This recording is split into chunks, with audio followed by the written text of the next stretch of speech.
ॐ नमो वैझायाणं नमो लोय सब साहुनं एसो पंच नमोकारो एसो पंच नमोकारो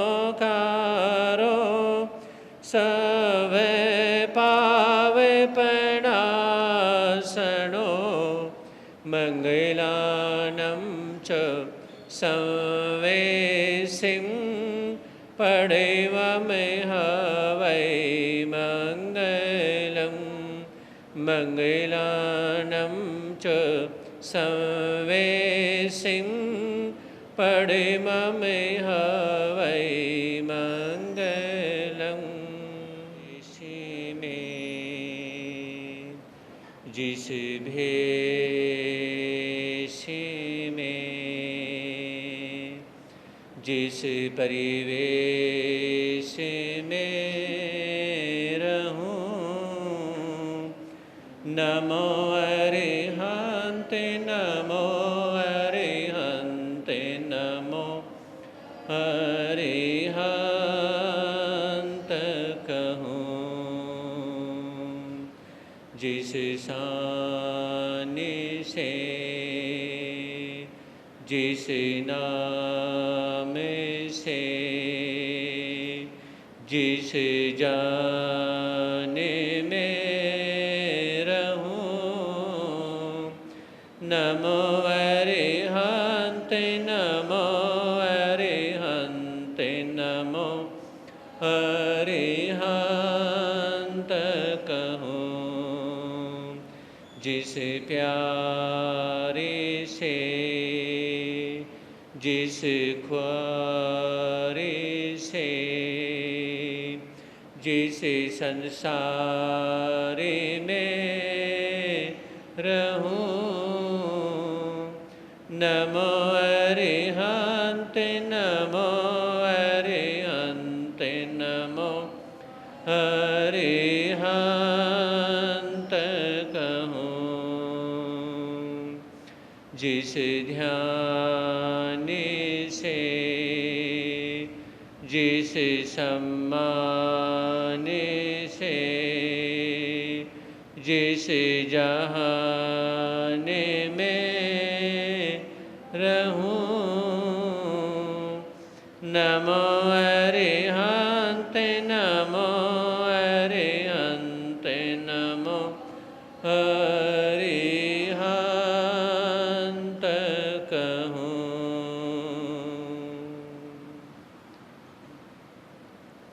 है समय नदी की धार के जिसमें सब बह जाया करते है समय बड़ा तूफान परवल पर्वत झुक जाया करते हैं अक्सर दुनिया के लोग समय में चक्कर खाया करते हैं लेकिन कुछ ऐसे होते जो इतिहास बनाया करते हैं इतिहास बनाया करते हैं।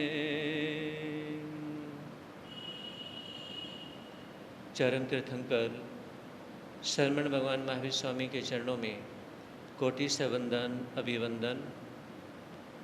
पूज्य गुरुदेव के पावन चरणों में असीम आस्था के साथ कोटि से वंदन अभिवंदन। धर्म प्रेमी बंधुओं, सुन रहे आप लोग भगवान महावीर की अमर देशना अंतकड़ सूत्र के माध्यम से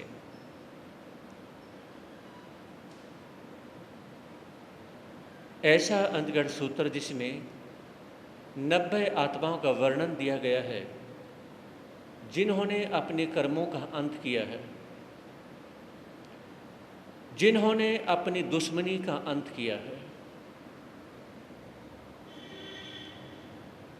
कर्मों का अंत होने से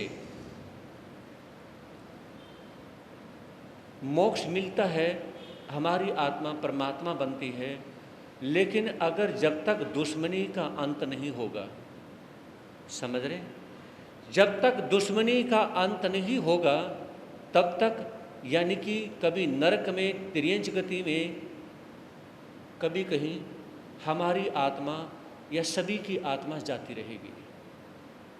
इस जन्म में आप विचार करें कि आपके पास में जितना मर्जी धर्म ध्यान हो, गौर फरमाइएगा, जो अंतकट सूत्र आप सुन रहे हैं, पूरे अंतकट सूत्र की आत्मा कहो, पूरे अंतकट सूत्र की सेंस कहो या उसका ज्ञान कहो, अगर इस जन्म में आपकी जिंदगी में दुश्मनी ज़्यादा बड़ी है और आपकी जिंदगी में धर्म कम हुआ है, तो ये सोचने की आवश्यकता ही नहीं कि अगले जन्म में मेरी आत्मा जाएगी कहाँ। सुन रहे हो? अगर इस जिंदगी में, इस जीवन में अगर दुश्मनी कम होने का नाम नहीं ले रही है, जो हमारे रिलेशन हैं वहां भी दुश्मनी कम नहीं हो रही है, जो पारिवारिक लोग हैं, भाई बंधु हैं, भाई भतीजे हैं, जो भी हैं, वहां दुश्मनी कम नहीं हो रही, और जो परिवार के नहीं हैं, जो फ्रेंड सर्कल हैं, वहां भी दुश्मनी कम नहीं हो रही, फिर परिवार के और यानी कि जो फ्रेंड सर्कल हैं उनसे भी अलग जो और परिवार हैं, जहां पर लेने देने का चक्कर है, वहां भी दुश्मनी कम नहीं हो रही। बताइए अगले जन्म में फिर आत्मा जाएगी कहां पे? बताइए अगले जन्म में कि आपको शरीर कौन सा मिलेगा?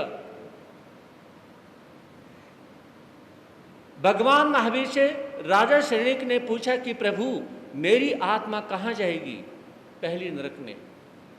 और ऐसे ही जब उनका बेटा राजा कौणिक, उन्होंने पूछा कि प्रभु मेरी आत्मा कहां जाएगी? कहा कि 7वीं नरक में। बात समझ आ रही है?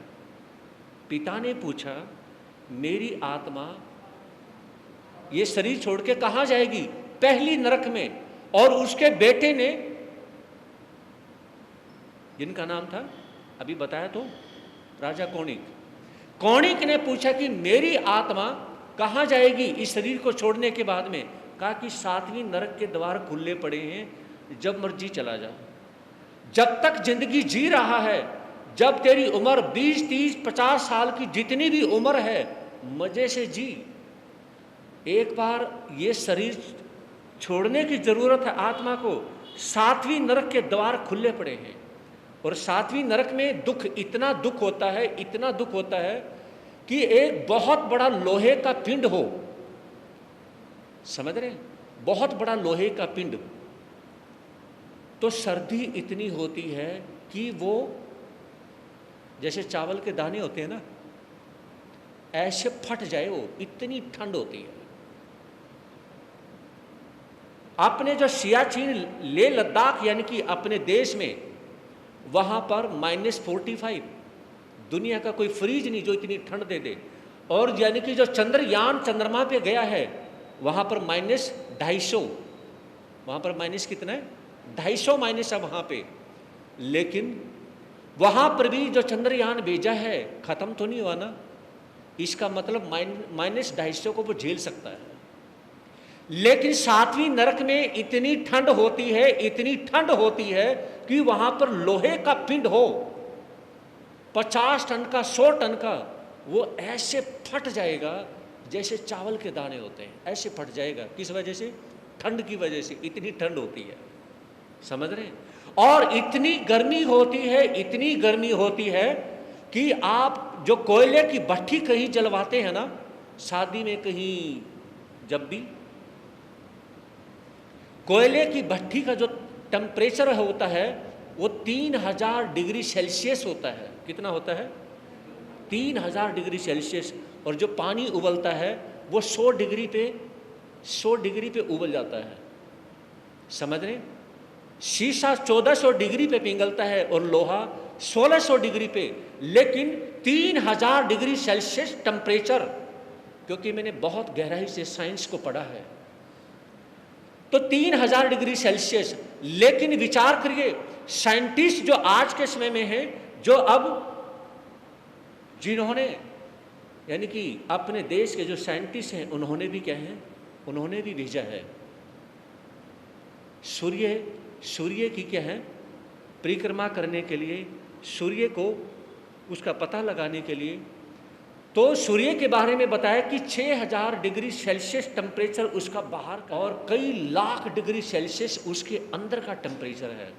लेकिन उससे भी लाख गुना टेम्परेचर 7वीं नरक में इतनी गर्मी भी है और इतनी सर्दी भी है। जब वहाँ पर आत्मा जाती है और वहाँ पे जब ये शरीर मिलता है तो क्या होता होगा, समझ रहे मेरी बात को? तो उसमें भगवान महावीर ने फरमाया, किसको? राजा कोणी को, 7वीं नरक में आत्मा जाएगी और दुख की कोई सीमा नहीं। तो राजा कोणी कहने लगे, अगर मेरे जैसे भी नरक में जाने लगे तो फिर इस धरती पर से जो है ना धर्म करने वाले हैं उनका क्या होगा? अरे आपके दर्शन किए बिना तो मैं अपने मुंह में एक बूंद पानी भी नहीं डालता। राजा कोणी किसको बोलते हैं? भगवान महावीर को। भगवान आपके दर्शन किए बिना तो एक बूंद पानी की भी नहीं पीता मैं, अन्न की तो बहुत दूर की बात है। तो भगवान महावीर कहने लगे, जब से मेरे दर्शन करने शुरू किए हैं उससे पहले तूने क्या कर्म किए हैं एक बार वो देख ले, वो भी इस जन्म के, पहले जन्म के तो छोड़ दे। इस जन्म में जो कर्म किए हैं ना, इस जन्म में जो कर्म किए हैं, तो इस जन्म में मेरे से जुड़ने से पहले इतने पाप के कर्म कर चुका है जिसकी वजह से आत्मा यहां से निकलते ही 7वीं नरक के द्वार खुले हैं।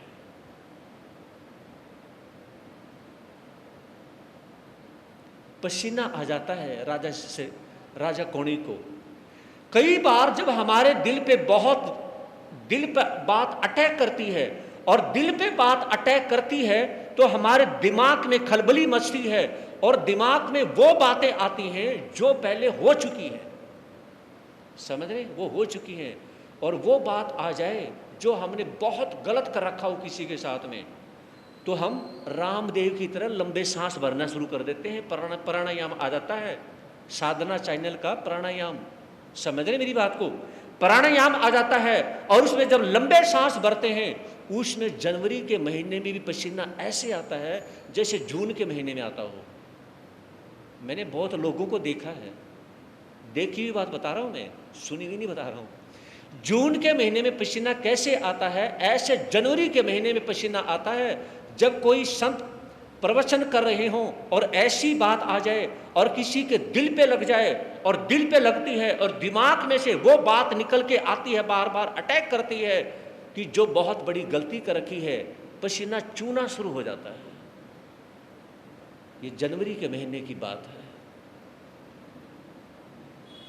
तो मेरे कहने का मतलब ये है कि कौन से गुमान में, कौन से अभिमान में, गर्व में या कौन से ईगो में हमारी आत्मा है, चाहे आप हैं चाहे हम हैं, समझ रहे मेरी बात को? परिश्रम करो, हमें यही सिखाते हैं।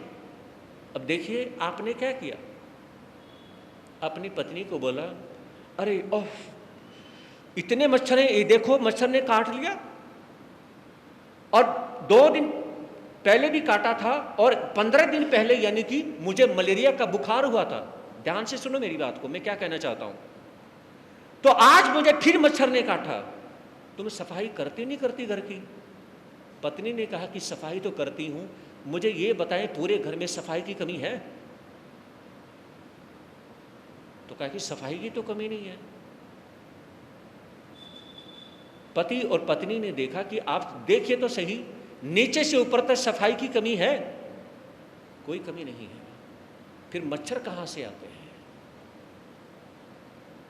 आप अपने घर में जितनी मर्जी सफाई करो, मच्छर आएंगे, बाहर से तो आएंगे। जब तक पूरे माछीवाड़ा के सभी लोग जागृत नहीं होंगे, जागरूक नहीं होंगे, उनका दैनिक जागरण नहीं होगा, समझ रहे? और पूरे माछीवाड़ा की जब तक सफाई नहीं होगी, नालियों की, सड़कों की और सभी घरों की, और ऐसी जगह जब तक दवाई नहीं छिड़की जाएगी तो वो मच्छर रहेंगे। आपने अपने घर की सफाई कर ली तो क्या मच्छर खत्म हो जाएंगे? उसी प्रकार से यह विचार किया जाता है, अगर आप अच्छे हो गए, सुन रहे मेरी बात को, आपने कहा कि मैं किसी का बुरा ही नहीं करता तो मेरे साथ होता क्यों है? जब आपने अपने घर की सफाई कर ली तो मच्छर आते क्यों हैं? हाँ जी, मच्छर आते क्यों हैं? मच्छर इसलिए आते, यानी कि बाहर जो लोग हैं उनके मन में पाप है, आपके दिमाग में धर्म होने से कभी धर्म नहीं होता, आपके पास धर्म होने से कभी पाप खत्म नहीं होता। पाप खत्म तब होता है जब सभी अपने अपने घर से पाप को खत्म कर देंगे। मच्छर यानी कि तब जाएंगे जब सभी यानी कि गलियों में और सभी जगह यानी कि सफाई करेंगे।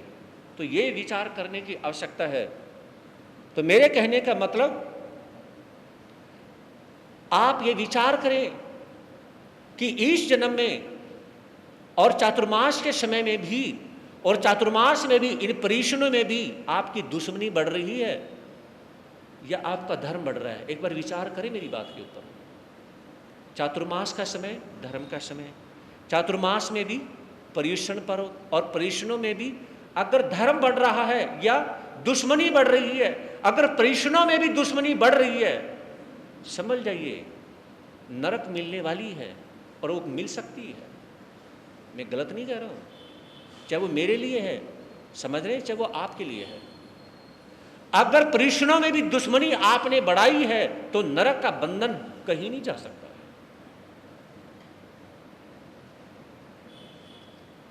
समझ रहे? क्षमा के ऊपर, जैसे क्षमा मांगना एक ऐसा फेस्टिवल, विचार करिए, क्या क्षमा के ऊपर भी त्योहार मनाना चाहिए? बोलते क्यों नहीं? क्षमा के ऊपर भी अन्य धर्मों में कि क्षमा मांग ली, I am very sorry, English में तो सॉरी बोल देते हैं, बस हो गया काम, तमाम हो गया। सॉरी के ऊपर क्या क्षमा यानी कि एक फेस्टिवल मनाना चाहिए? क्या क्षमा याचना करने के ऊपर कोई फेस्टिवल मनाना चाहिए? बोलते क्यों नहीं? मेरी लैंग्वेज आपको समझ नहीं आ रही? मैं तमिल, मलयालम, फ्रांसी, चाइनीज लैंग्वेज में तो नहीं बोल रहा हूँ ना। जब आपको समझ आ रहा है तो बोल ही नहीं रहे आप लोग। चाइनीज लैंग्वेज तो नहीं है मेरी, जो आपने पढ़ी नहीं रखी। तो मेरे कहने का मतलब ये है कि विचार करने की आवश्यकता है, बहुत गहराई से विचार करने की आवश्यकता है। और हमें जो ये अंतगढ़ सूत्र हमें पढ़ा रहा है, जो सिखा रहा है, सिर्फ यही सिखा रहा है कि धर्म करने से ही आपकी आत्मा धार्मिक नहीं बनने वाली। समझ रहे? कोई भी ऐसी आत्मा, तीर्थंकर की आत्मा, आज तक ऐसी आत्मा नहीं हुई, अनंत अनंत 24 हो चुकी हैं, जिसने ब्रह्म ज्ञान का सारा ज्ञान सीख लिया और दुश्मनी ना छोड़ी, उस आत्मा को केवल ज्ञान हो गया हो। समझ रहे मेरी बात को? केवल ज्ञान, दुश्मनी अगर पूरी तरह से छोड़ दी तो वो केवल ज्ञान को कैच कर लेगी। अगर केवल ज्ञान आपके पास आ चुका है, दुश्मनी खत्म होने के बाद में केवल ज्ञान की प्राप्ति होगी। अगर दुश्मनी है तो केवल ज्ञान नहीं होगा। ये इस बात पे मोहर है, और ये यानी कि पक्की मोहर है। अंतगढ़ सूत्र हमें ये फरमाता है कि आप धार्मिक मत बनिए, कोई बात नहीं, धार्मिक बनने की जरूरत नहीं, लेकिन आप पापी ना बने। क्या? आप पापी ना बने। आप धर्म कम कर रहे हैं, चल सकता है, आप निंदा चुगली करने वाले पर्सन ना बने। समझ रहे? आप जलस करने वाले, ईर्ष्या करने वाले पर्सन ना बने। आप किसी को नीचा दिखाने वाले पर्सन ना बने। आप अपना देखें, आपका होमवर्क क्या है। सुन रहे मेरी बात को? अब देखिए, अब मैं होमवर्क के बारे में बताता हूं, बहुत गूढ़ बात है। अब संत साध्वी यानी कि चातुर्मास करने के लिए आते हैं, और कोई भी, जितने भी साधु साध्वी हैं, हम यहाँ पर 2 संत, हम 2 संतों की बात नहीं कर रहा हूँ, जितने भी ऑल इंडिया में साधु साध्वी हैं जो चातुर्मास कर रहे हैं, वो विशेष प्रकार से होमवर्क कर रहे हैं। किसके लिए? अपने लिए नहीं, समाज के लिए। हाँ जी, सीटू, प्रधान जी, जिम्मी, समझ आ रही बात? जो भी साधु साध्वी चातुर्मास कर रहे हैं, वो विशेष प्रकार का होमवर्क कर रहे हैं, अपने लिए नहीं, समाज के लिए कर रहे हैं, उत्थान के लिए, धर्म की क्रांति लाने के लिए, यानी कि अपने आप को आपके धर्म स्थान से जोड़ने के लिए, आपको, आप जैन हैं उसका एहसास करवाने के लिए, समझ रहे मेरी बात को, और इंसान को इंसान से जोड़ने के लिए, हर फैमिली को हर फैमिली से जोड़ने के लिए, मतलब एक समाज का वट वृक्ष, एक बूटा लगाने के लिए होमवर्क कर रहे हैं। बताइए हमारे लिए, अगर वो होमवर्क नहीं करेंगे हम, क्या हम अपनी आत्मा में धार्मिक ज्योत नहीं जगा सकते? हमारे ऊपर ये कोई जिम्मेवारी थोड़ी है, ये जिम्मेवारी नहीं है कि हमें ऐसा करना जरूरी है, हमें 50 घरों से ही गोचरी करनी जरूरी है, ये जिम्मेवारी नहीं है हमारी। सभी साधुई यानी कि सभी गृहस्थियों को धर्म स्थान से जोड़ें, ये हमारी जिम्मेवारी नहीं है। समझ रहे मेरी बात को? ये कोई नहीं है, हम जैसा चाहें। अरे जिम्मेवारी को, यानी कि हमारी जिम्मेवारी अपने कर्म काटने की है, हमारी जिम्मेवारी भगवान महावीर को सुनने की, यानी कि जिनवानी पढ़ने की है। हमारी जिम्मेवारी ये है, हमारी जिम्मेवारी आप लोगों के पीछे भागने की नहीं है। समझ आ रही मेरी बात? आप लोगों के पीछे भागने की हमारी जिम्मेवारी नहीं है। अपने कर्म काटने से अगर फुर्सत नहीं मिले तो मेरे कहने का तात्पर्य ये विचार करने की आवश्यकता है। लेकिन सिर्फ इसलिए सभी साधु साध्वी ऑल इंडिया में चातुर्मास जो कर रहे हैं, इसलिए कि सभी धर्म से जुड़ जाएं, सभी अपने धर्म स्थान से जुड़ जाएं, सभी यानी कि एक दूसरे से जुड़ जाएं और सभी अपनी दुश्मनी को खत्म कर दें। यही उद्देश्य है, अंतगढ़ सूत्र का यही उद्देश्य है। समझ रहे? यही उद्देश्य है।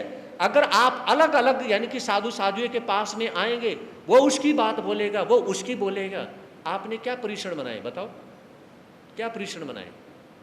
कौन सा चातुर्मास कर रहे हैं आप लोग? ये सभी के लिए है, ऑल इंडिया जितनी भी जैन समाज है जहां पर, ये सभी के लिए क्या चातुर्मास कर रहे हैं। अगर आपकी वजह से अगर कोई प्लस नहीं होता, आपकी वजह से अभी तक कोई प्लस नहीं हुआ, आपकी वजह से, सभी की वजह से, तो चातुर्मास क्या है? ऑल इंडिया में अगर किसी की वजह से कोई प्लस नहीं हुआ है तो चातुर्मास क्या है? अंतगढ़ सूत्र की वाचनी क्या है? फेस्टिवल, ये त्योहार क्या है? ये परिश्रम पर्व क्या है? विचार करिए। तो हमें सबसे बड़ी शिक्षा हमें ये मिलती है कि आप अगर अंतगढ़ सूत्र पढ़ रहे हैं तो थोड़ी सी दुश्मनी जरूर कम कर लीजिएगा। अगर दुश्मनी कम नहीं हुई है तो अंतगढ़ सूत्र आपके किसी काम का नहीं है। समझ रही मेरी बात को? अंतगढ़ सूत्र अगर पढ़ना चाहते हैं, सुनना चाहते हैं, तो थोड़ी सी दुश्मनी को कम करिए, थोड़ी सी कम यानी कि अंडरस्टैंडिंग करें, थोड़ा सा कंप्रोमाइज करें। अगर ये वर्डिंग आपके अंदर नहीं तो आई एम वेरी सॉरी, फिर आपके लिए अगले जन्म में अच्छी गति होना बहुत मुश्किल है। अच्छी गति होना बहुत मुश्किल है। और मेरे दादा गुरुदेव श्री प्रेम सिंह जी महाराज साहब, हाँ जी, प्रेम सिंह महाराज साहब, उनके गुरु श्री भागमल जी महाराज साहब, यानी कि मेरे परदादा गुरु, ये कहा करते, साधु साध्वी धर्म स्थान में हो, साधु साध्वी गली से गुजर रहे हों, ध्यान से सुनना बात को, उसमें साधु साध्वी का हर किसी को टोकने का अधिकार है। अगर साधु साध्वी नहीं टोकते हैं तो अपनी साधुता के साथ में अन्याय कर रहे हैं। भागवत जी महाराज साहब मेरे दादा गुरु के गुरु कहा करते, जब भी, और यहां तक कि भी बहनों को टोकने का अधिकार संतों को है, ये अधिकार है। जब भी गली में भी अगर ये दिखाई दे, ये हमारी समाज के यानी बहन आते जाते हैं, हाँ बहन प्रवचन में क्यों नहीं आ रहे हो? कोई परेशानी तो नहीं, कोई दुख तो नहीं, आप प्रवचन में क्यों नहीं आ रहे हो? समझे मेरी बात को? उसमें यानी कि साधु साध्वी गली से गुजर रहे हैं, एक माता बहन को टोकने का अधिकार है, वो टोक सकते हैं, आप प्रवचन में क्यों नहीं आते? आप सानक में क्यों नहीं आते? समझे मेरी बात को? उसमें धर्म स्थान में भी टोकने का अधिकार है। किस वजह से? सिर्फ हम धर्म, आप लोगों को धर्म से जोड़ रहे हैं, हम आप लोगों को भगवान महावीर की वाणी से जोड़ रहे हैं। अगर हम ही नहीं टोकेंगे, हम ये कहते आसम दीवाणु पिए, जैसी आपकी आत्मा को सुख वैसा करो, तो क्या करोगे? हम ये कहते जैसे तुम्हें अच्छा लगे वैसा करो। अगर अच्छा लगता है घर में रहना तो घर में रहो, अच्छा लगता है माला नहीं, चातुर्मास होने बंद हो जाएंगे। समझ रही है बात को? चातुर्मास कैसे होंगे? हम आप लोगों को टोकते हैं, आप लोगों के अंदर धर्म की प्रभावना बनी रहती है और फिर आप जागृति बनी रहती है, और जो जागृति बनी रहती है ना, उस वजह से आप चातुर्मास करवाते हो। अगर चातुर्मास में, इस चातुर्मास में मैंने टोका टोकी नहीं करी, पिछले चातुर्मास में किसी साध्वी ने, जिसका भी उसने नहीं करी, आने वाले फ्यूचर में चातुर्मास में किसी भी साधु साध्वी ने टोका टाकी नहीं करी, तो सनक में आएगा कौन? और टोका टाकी होती है तो तुम्हारी भावना बनी रहती है चातुर्मास करवाने की। अगर ये टोका टाकी ऑल इंडिया में साधु साध्वी ने बंद कर दी, ये चातुर्मास बंद हो जाएंगे। समझ रही मेरी बात को? और जब चातुर्मास होने बंद हो जाएंगे तो साधु साध्वी बनने बंद हो जाएंगे, तो फिर भगवान महावीर के गीत गाने वाला होगा कौन? बोलिए। ये मैं वो आत्मा बता रहा हूं जो शास्त्रों की आत्मा है, बुरा समझने की बात नहीं है। तो इस तरह से आने वाले समय में हर चीज खत्म हो जाएगी। पहले ही हम बोलते हैं, बोलते बोलते हमारा मुंह नहीं सूखता, कलयुग है, कलयुग है, कलयुग है। कलयुग बनाया किसने? एक यूपी की घटी हुई बात बता रहा हूं। शाम के रात के 9 बज चुके थे, घटी हुई बात बता रहा हूं। ये 9 बज चुके थे और 9 जब बजे बेटे ने माँ को कहा कि बेटा, माँ मैं बाहर जाना चाहता हूँ। किस लिए? थोड़ा घूम के आता हूँ, दोस्तों से मिल के आता हूँ, थोड़ी सी मस्ती करके आता हूँ। ये यूपी की बात, बड़ौद की बात बता रहा हूँ। तो उस समय माँ ने कहा कि बेटा समय बहुत बुरा है। तो बेटे ने कहा वो बुरा समय मैं ही हूं। बेटा बखत बहुत बुरा है।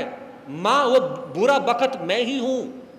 बेटा बाहर, यानी कि आज के समय में जमाना बहुत खराब हो चुका है, लोग अच्छे नहीं हैं। माँ उसमें से एक अच्छा नहीं हूं, तो वो मैं ही हूं।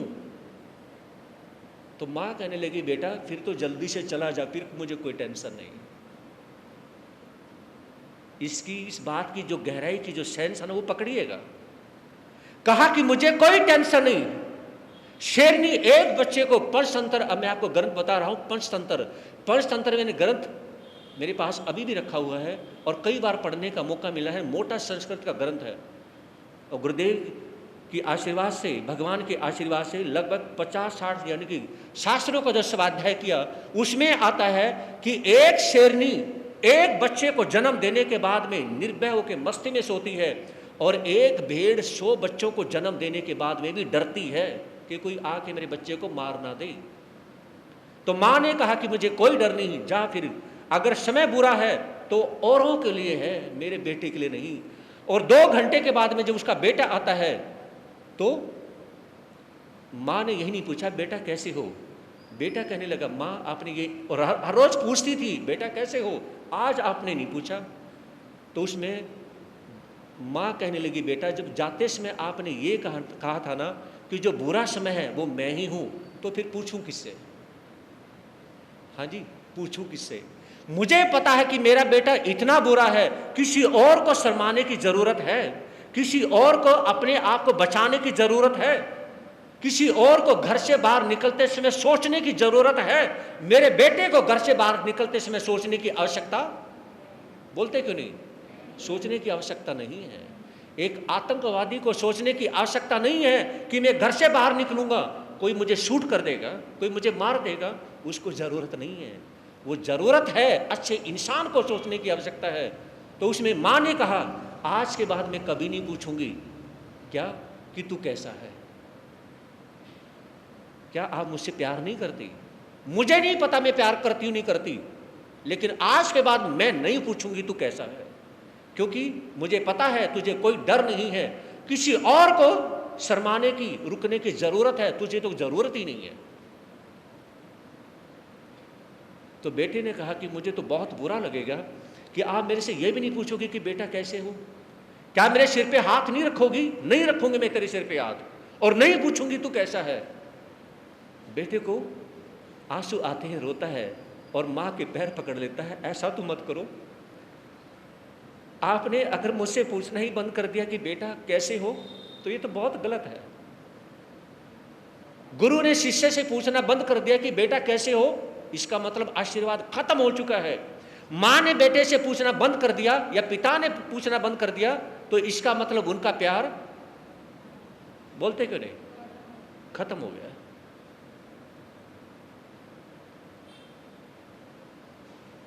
पैर पकड़ के, और मां के पैर नहीं छोड़ता है, कहने लगा आप जो चाहती हैं मुझे वो करना है। तो मां ने एक बात कही, जिस समय तुम घर से निकलते समय एक बार तुम ये विचार करोगे ना कि घर से बाहर निकलते समय सोचना चाहिए कि इसमें निकलना चाहिए या नहीं निकलना चाहिए, इसका मतलब तुम अच्छे आदमी हो। सुन रहे मेरी बात को? अच्छा आदमी निकलते समय सोचता है, लेकिन बुरा आदमी निकलते समय सोचता नहीं है। तो उसमें बेटे ने कहा कि आज से मैं बुरा आदमी नहीं बनूंगा, और ये मां की बात बेटे के दिल पे लग जाती है और वहीं से उसकी जिंदगी चेंज हो जाती है। और देखिए मां के समझाने का तरीका देखिए, हाँ जी, मां के समझाने का तरीका देखिए, यानी कि बेटे को समझा भी दिया और उसके दिल के ऊपर अटैक भी कर दिया, और बेटा जो है समझने के बाद में यही बात अंतगढ़ सूत्र के माध्यम से भगवान महावीर हमें समझाना चाहते हैं। गज सुकमाल मुनि, यानी कि 99,99,999 इतने वर्षों के बाद में उन्हें जो किया था वो भोगना पड़ा। आइए उस परमपिता आत्मा को, उस मोक्षगामी आत्मा को, कौन सी आत्मा, गज सुकमाल की आत्मा को हम याद करते हैं और कुछ लाइनें गुनगुना लेते हैं। क्षमा का पुजारी वीर गज सुकमाल था, क्षमा का पुजारी वीर गज सुक, देव की का लाल था जी, देव की का लाल था, देव की का लाल था जी। आप लोगों के भी इतना सुनते हो और फिर भी क्या ना एक स्माइल नहीं आती है ना, पता नहीं कौन सी टेंशन में होते हो। अरे मिलकर के बोलिए, मेरा साथ दीजिए, प्लीज हेल्प मी, सभी साथ दे। क्षमा का पुजारी वीर गज सुकमाल था, क्षमा का पुजारी वीर, देवी की का लाल था जी, देवी की का लाल था, देवी की का लाल था जी। प्रेम भरी वाणी सुनने भगवान की, दिल में अनोखी ज्योत जग गई ज्ञान की। प्रेम भरी वाणी सुनने भगवान की, दिल में अनोखी ज्योत जग गई ज्ञान की। संयम ले दुनिया का काटा मोह जाल था, देवी की का लाल था जी, देवी की का लाल था। क्षमा का पुजारी वीर गज सुकमाल था, क्षमा का पुजारी वीर गज, देवी की का लाल था जी, देवी की का लाल था, देवी की का लाल था जी। माता ने आशीर्वाद दिया प्रेम और प्यार से, बेड़ा पार कर जाना बेटा संसार से। माता ने आशीर्वाद दिया प्रेम और प्यार से, बेड़ा पार कर जाना बेटा संसार से। यही बात बार बार कह रहा गोपाल था, यही बात बार बार कह रहा गोपाल था। देवी की का लाल था जी, देवी की का लाल था, देवी की का लाल था जी। मन को बना के दृढ़ वज्र समान जी, जाके शमशान में लगाया जट ध्यान जी।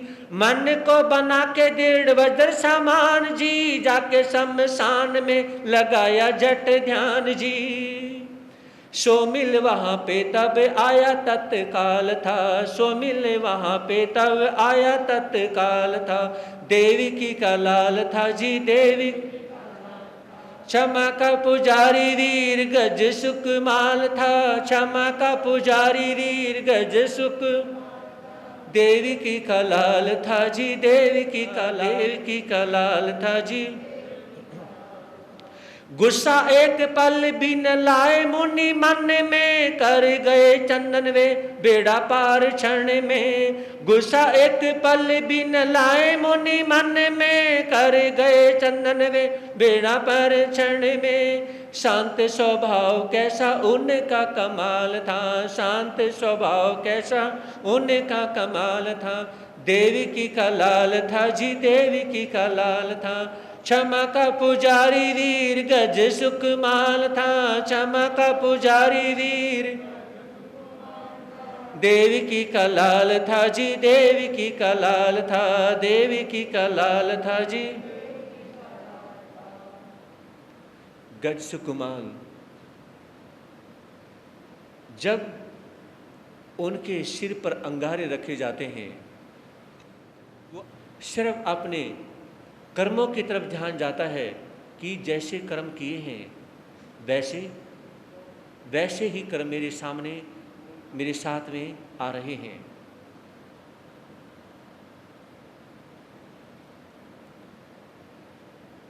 श्री कृष्ण जब भगवान अरिष्नेमी से पूछते हैं कि प्रभु मेरा भाई कहाँ है, कहा कि उन्होंने अपना अर्थ सिद्ध कर लिया है। कैसे अर्थ सिद्ध कर लिया है? उनकी आत्मा मोक्ष में जा विराजी है। कैसे इतनी जल्दी मोक्ष में कैसे जा विराजी है? तो उस समय भगवान अरिष्नेमी ने कहा कि किसी ने उनको मोक्ष में भेजने की बहुत बड़ी हेल्प करी है ना, बहुत बड़ी हेल्प करी।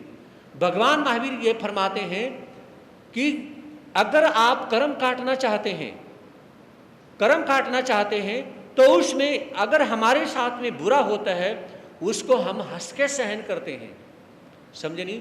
हंस के सहन करते हैं तो हमारे कर्म कट जाते हैं और हम मोक्ष की तरफ अपने कदम जल्दी से बढ़ा देते हैं।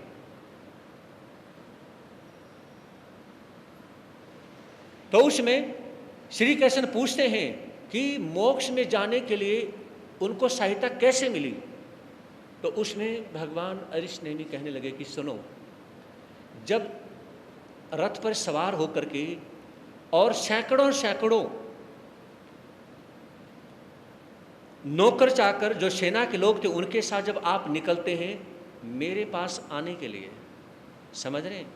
उस समय अपने घर के बाहर ईंटों का एक बहुत बड़ा चट्टा लगा हुआ था और एक 70 साल का बुजुर्ग क्या करता है, एक ईंट उठाता है अपने घर रखता है, दूसरी ईंट उठाता है फिर घर पे रखता है।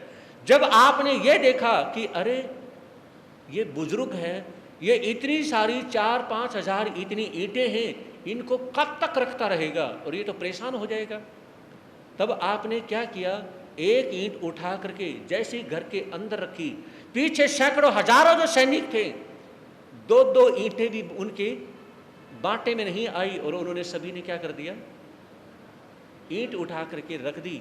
5 मिनट भी नहीं लगी, सारी ईंटों का चट्टा कहाँ रखा गया? अंदर रखा गया। समझे नहीं मेरी बात को? एक बार कोई अच्छी बात होती है उसको ग्रहण करने में कोई बुराई नहीं होती।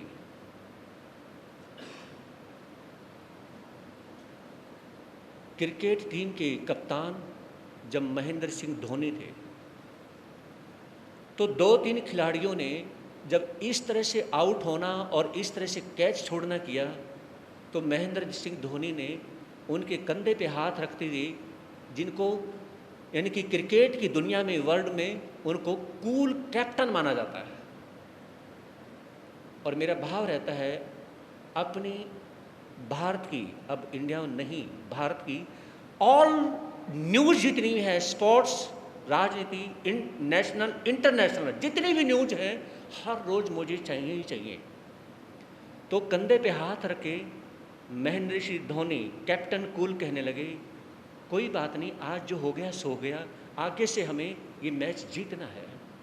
आज तो हम मैच हार गए लेकिन आगे ये मैच हम जीतेंगे और आपकी वजह से ही जीतेंगे। और हारे किसकी वजह से थे? जिसकी वजह से मैच हारे थे उसके कंधे पे हाथ रख करके कैप्टन कूल ने कहा कि आपके कंधे पे हाथ रख करके कहा कि आपकी वजह से ही मैं ये वर्ल्ड कप जीतूंगा, मुझे विश्वास है। उस खिलाड़ी का पानी पानी हो गया। समझे नहीं? उस खिलाड़ी का पानी पानी हो गया। कहा कि सर मैं आगे से और ज़्यादा ध्यान दूंगा, और बोलती बंद हो गई। तो रिस्पॉन्स देना हर किसी को नहीं आता, रिस्पॉन्स लेना हर किसी को नहीं आता। देना भी नहीं आता किसी को और लेना भी नहीं आता किसी को। भगवान अरिष्टनेमी कहने लगे, इसी प्रकार से जैसे आपने उस बुजुर्ग का साथ दिया और ईंटों का चट्टा थोड़ी सी देर में उसके घर में लग गया, इसी प्रकार से किसी व्यक्ति ने आपके भाई गज सुकमाल का साथ दे दिया, उसकी हेल्प कर दी और उसकी आत्मा मोक्ष में चली गई।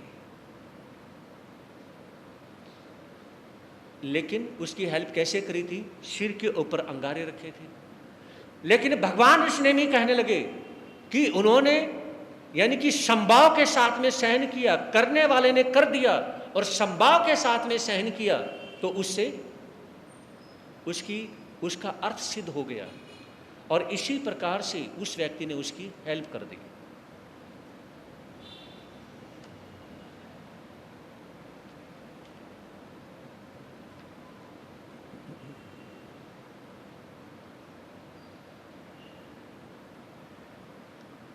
तो इसके संबंध में आप लोग कल फिर सुनेंगे। आज इतना ही, मिल करके थोड़ी देर के लिए आप सुनेंगे हरिश्चंद्राचार्यतर अंतकर्ण सूत्र की 4 वाचनी आपके समक्ष हो चुकी हैं। सभी समय पर पहुंचने का भाव रखें। याद रखें, अंतकर्ण सूत्र सुनने के, कलर सूत्र सुनने के, और दिन में माताएं बहनें बहुत कम आते हैं, दिन में भी आने का प्रयास करें ताकि हमें कुछ न कुछ सीखने का। वैसे भी आप प्रयोजनों से पहले भी जो वाणी आप सुन रहे थे, कौन सी सुन रहे थे? लेशाओं के माध्यम से। और वो लेशा भी क्या है? प्योर गुड ज्ञान आप उत्तरायण सूत्र के माध्यम से सुन रहे थे। तो वाणी तो आप स्टार्टिंग से ही महावीर की सुन रहे हैं, मेरा तो कुछ भी नहीं है ना। पहले जो बुजुर्ग, पुराने जो बुजुर्ग होते थे, जब भी उन्हें कहा जाता कि आप अपने सिग्नेचर करें, तो वो कहते हैं कि मैं अनपढ़ हूँ, सिग्नेचर में कर नहीं सकता, और अंगूठा टेकते थे। और पढ़े लिखे जो होते थे उनको हंसी आ जाती थी। और आज क्या है, सारे क्या है, जब स्कूल में जाते हैं तो अंगूठा टेकते हैं। फिंगरप्रिंट होता नहीं होता स्कूलों में भी? जब भी टीचर एंट्री करता है फिंगरप्रिंट होता है। आप मुझे ये बताएं कि आप सिग्नेचर के बिना आपका काम चल सकता है, फिंगरप्रिंट के बिना? और पहले, कुछ समय पहले क्या होता था कि कोई भी बुजुर्ग जो अनपढ़ होता अंगूठा टेकता। पढ़े लिखे जब होते थे, नई नई बहू पढ़ी लिखी आती और अकाउंट में जब होता तो अपनी सास को अंगूठा टेकते हुए देखती थी, उसके फेस की स्माइल देखने लायक होती थी। आज वही पढ़ी लिखी क्या है, सारी अंगूठा टेकती हैं। बताओ कौन नहीं अंगूठा टेकता? फोन पे नहीं टेकते, कंप्यूटर पे नहीं टेकते, अकाउंट खोलते हैं वहाँ पे नहीं टेकते, आपका आधार कार्ड है, पैन कार्ड है, वहाँ पे नहीं टेकते। आप टीचिंग करते हैं, टीचिंग करते समय एंट्री करते हैं स्कूल में, तो भी आप फिंगरप्रिंट, है ना। तो मैं भी कहना चाहूँगा, मैं भी फिंगरप्रिंट ही हूँ। क्यों? क्योंकि अपने को कुछ नहीं आता जाता। सच्चाई बता रहा हूँ मैं, मुझे कुछ नहीं आता जाता। मैं हूँ अंगूठा टेक। समझ रही मेरी बात को? अंगूठा टेक। जो भी सुना रहा हूँ वो मेरे पास तो कुछ भी नहीं, 100% पूरी तरह से मेरे महावीर का ज्ञान है, अपना तो पर्सनल है ही कुछ नहीं। तो इसलिए मैं कहना चाहूँगा, इस अंगूठा टेक जो आपके सामने बैठा हुआ ना, भगवान महावीर की वाणी जो जैसी पढ़ता हूँ आपको सुना देता हूँ, अंगूठा टेक से थोड़ा बहुत सुन लिया करो। किस लिए? कि इनको तो कुछ आता जाता नहीं। महावीर की वाणी जो सुना रहे हैं वो सुनने के लिए हमें, हाँ जी, सुनने के लिए आना है। तो ये चीज़ें यानी कि ध्यान रखें, तो कि आप सुनने का भाव इसलिए रखें कि जो बातें सुनाई जा रही हैं इनका तो कुछ है ही नहीं, वो किसका है? महावीर का है। तो महावीर का सुनने के जरूर आएँ और रिस्पेक्ट करें अपने महावीर की। और मैंने तो इसलिए अब यानी कि महावीर की यानी कि पीछे जो फोटो भी इसलिए लगाई है और ऊपर लिखा है भगवान महावीर दरबार, कि किसी का नहीं लगाया मैंने। समझ रहे मेरी बात को? किसका? किसी का नहीं लगाया। किसका लगाया? भगवान महावीर दरबार, क्योंकि उनके बिना कुछ है ही नहीं। वो हमारे पिता भी हैं, हमारे वही बाप हैं, माँ वही हैं, गुरु भी हैं, सब कुछ वही तो हैं, उनके बिना कुछ है ही नहीं। जिन धर्म के प्यारे लोगों ये सुन लो अमर कहानी, हम भूल गए जिनको जरा याद करो कुर्बानी। कल कहाँ तक सुना था?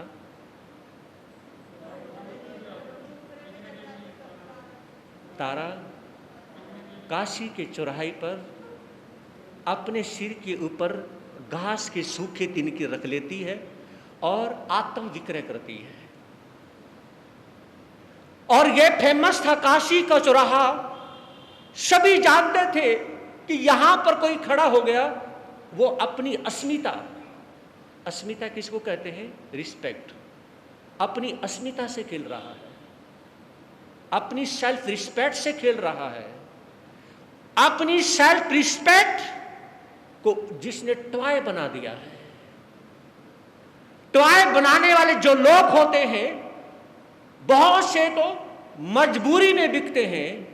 और जब अंग्रेजों का शासन था ना, उसमें अंग्रेज लोग यहाँ से जो दास दासी उन्हें बना करके जहाज़ों में ऐसे ठूंसते थे, हजारों यानी कि ठूंस के लेके जाते थे। बहुत से तो रास्ते में मर जाते थे। और काशी के चौराहे पर जो अपने आप को बेचता था, वही व्यक्ति अपने आप को बेचता है ना, जो अंदर से मर जाता है। लेकिन आज तो बड़े बड़े खिलाड़ी भी बिकते हैं। आईपीएल, हाँ जी, आईपीएल देखते हो ना? आज कौन नहीं बिकता? हर चीज बिकती है। फिल्मी स्टार जो ऐड देते हैं, ऐड देते समय कौन नहीं बिकता? मैंने महसूस किया है आज के समय में एक भी ऐसा नहीं जो बिकता ना हो। बताइए कौन नहीं बिकता? ये पैसा ऐसी चीज है, आज के समय में किसी को खरीद लो। हाँ जी, किसी को भी खरीद लो, जिसको चाहो उसको खरीद लो। किसी भी फिल्म स्टार को, हीरो हीरोइन को, यानी कि 2 करोड़ 4 करोड़ फेंको और आप के आंगन में कल वो यहां खड़ा मिलेगा। जिसको मर्जी खरीद लो। सीएम को खरीद लो, पीएम को खरीद लो, किसी भी देश के राष्ट्रपति को खरीद लो। यहां तक कि खरीदने की हिम्मत होनी चाहिए, किसी राष्ट्र को भी खरीदा जा सकता है। समझ रही मेरी बात को? किसी कंट्री को खरीदा जा सकता है। पैसे की वो ताकत बन चुकी है। लेकिन आज भी ऐसे लोग हैं, ऐसे लोग आज भी हैं जो जिनको कोई नहीं खरीद सकता है, जिनको कोई नहीं खरीद सकता है।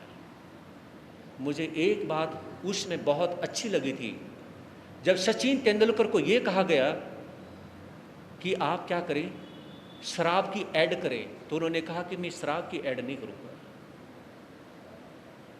हालांकि उन्होंने कुछ गलत ऐड करी भी, समझ रहे मेरी बात को, लेकिन उन्होंने शराब की ऐड करने से सचिन तेंदुलकर जब वो खेलते थे, क्रिकेट खेलते थे, अब तो संन्यास ले चुके हैं, तो उसमें उन्होंने कहा था कि मैं शराब की ऐड नहीं करूंगा, है ना। और अमिताभ बच्चन जैसे ने शराब की भी ऐड कर दी। क्या इंसानियत है बताइए। यानी कि आपको 5-10 करोड़ मिल रहे हैं, 15 करोड़ मिल रहे हैं और शराब की भी ऐड कर दी। तो मेरे कहने का मतलब है, जिस व्यक्ति ने गलत चीज की ऐड कर दी है तो उसकी अस्मिता, उसकी सेल्फ रिस्पेक्ट खत्म हो चुकी है। लेकिन यहां पे जो तारा बिकने जा रही है, तारा के बिकने का जो रहस्य है, वो जानती है कि वो अपने पति का कर्ज उतारने जा रही है। तो उसमें तारा को भी भला बुरा कहने वाले बहुत सारे लोग हैं, और हरिश्चंद्र को भी कहने वाले हैं, और विश्वामित्र को भी कहने वाले बहुत सारे लोग हैं। लेकिन उसमें तारा ये जानती थी, ये विचार करती थी कि आज मेरी बुराई हो रही है, ऐसा भी समय आएगा जब मेरी तारीफ भी की जाएगी, है ना। खुट खुट करता हुआ डोके का सहारा लेकर के, और हाथ कांप रहे हैं एक बुजुर्ग ब्राह्मण आते हैं जिनकी 70-75 साल की उम्र है, और हटाते हटाते भीड़ को और सबसे आगे आ जाते हैं, डोगे का सहारा लेते हैं और मुंह उठा करके कहते हैं, बेटी। इतना कहना था उस ब्राह्मण को देख करके, और बेटी शब्द निकलते ही तार की आंखों में आंसू आ जाते हैं। हजारों लोग मुझे गाली दे रहे थे, लेकिन इन हजारों लोगों में भी एक इंसान ऐसा तो मिल गया जिसने मुझे सभी के सामने बेटी बोल दिया, सभी के सामने बेटी बोल दिया, है ना। और मैंने तो यहां पर आने के बाद में एक बात कही थी, यहां जो बुजुर्ग श्रावक हैं, है ना, जितने भी बुजुर्ग श्रावक हैं, जैसे वरुण के पिताजी हैं, प्रधान जी, रमेश जी हैं, फौजी साहब, और जितने भी बुजुर्ग हैं, हमारी माताएं हैं, इन्होंने आकर के जब यहाँ पे हमने एंट्री करी थी, तभी से हमारी माताएं और ये बुजुर्ग श्रावक तभी से हमें क्या है, संत के रूप में भी और अपने बेटे के रूप में भी मानते हैं। मैं घर पे जाता हूँ, हमारी माताएं हमें बेटे की तरह इतना सम्मान देती हैं, और ये जो बहनें बैठी हुई हैं वो इस प्रकार से सम्मान देती हैं। मैं शुक्रगुजार हूँ आपका। आपके दिल में, आपके दिल के अंदर और आपके शरीर में जो आत्मा है, उसको मैं भी प्रणाम करता हूँ कि जो आप इतना अच्छा इन छोटे छोटे संतों के बारे में सोच रहे होते हो। इसलिए मैं ये कहना चाहूँगा, जो इतना छोटे छोटे संतों को, यानी कि इतनी बड़ी स्थानक है, और जरा जरा सी छोटी छोटी मूर्ति ला करके यहाँ पे बिठा दी है ना। मैं तो ये सोच रहा था, ये जरा जरा सी यानी कि छोटी छोटी मूर्ति ला, और इतना बड़ा क्षेत्र है और इतनी बड़ी स्थानक है, और धन्य है आप लोग जो छोटी छोटी मूर्तियों की भी रिस्पेक्ट करना जानते हो। हाँ जी, छोटी छोटी मूर्तियों की भी रिस्पेक्ट करना जानते हो। इसलिए कई बार मैं इसलिए भी भावुक हो जाता हूँ, इतना सम्मान हमें मिल रहा है। तुसी धन हो, तुसी धन हो। तो कहने क्या का तात्पर्य, तारा की आंखों में आंसू आते हैं। एक व्यक्ति तो मुझे मिल गया, बेटी कहने वाला। बेटी बोलो, बेटी। बुजुर्ग ब्राह्मण ने कहा, लेकिन तारा को बोलना मुश्किल हो गया। या तो अपने आप को बेचने के लिए आवाजें लगा रही थी कि कोई भी मुझे खरीदना चाहता है वो खरीद लो, लेकिन जैसे ही बुजुर्ग ब्राह्मण ने कहा कि बेटी, तो उस समय तारा की तो बोलती बंद हो गई रे। तारा की तो बोलती बंद हो गई। क्यों?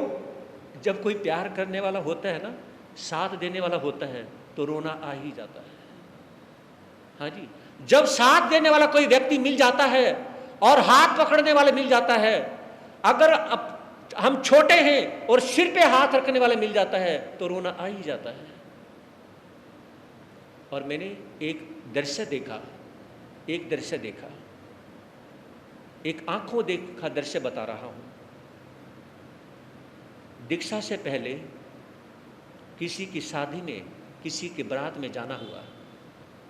गौर से सुनिएगा, किसी की शादी में, किसी की बारात में जब मुझे जाने का मौका मिला, तो उसमें जब भाई,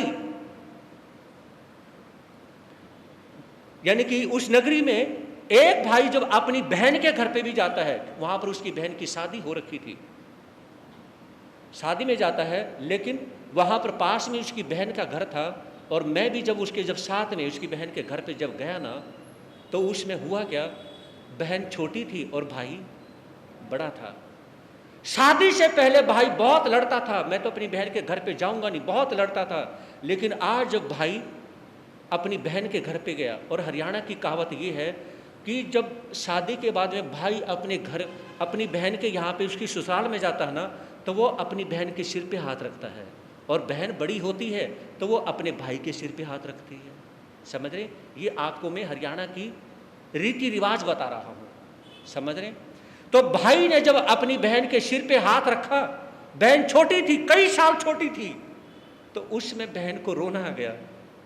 तो बहन कहने लगी, शादी से पहले तो इतना लड़ते थे, और शादी होते ही आज मेरे सिर पे हाथ रखा अपने, किस वजह से रखा, एक बार बताओगे? मैंने बुजुर्गों से सुना है, बड़ा भाई पिता के समान होता है। बड़ा भाई पिता के समान होता है।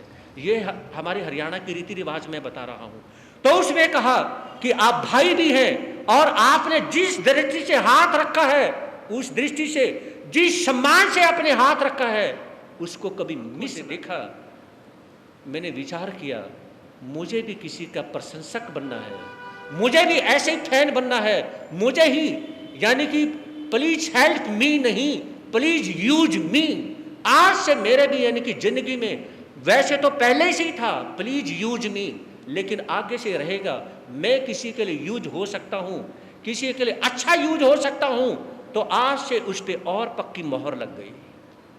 क्या समझ रहे मेरी बात को? जब भी अच्छा दृश्य देखें तो जरूर मन में आना चाहिए।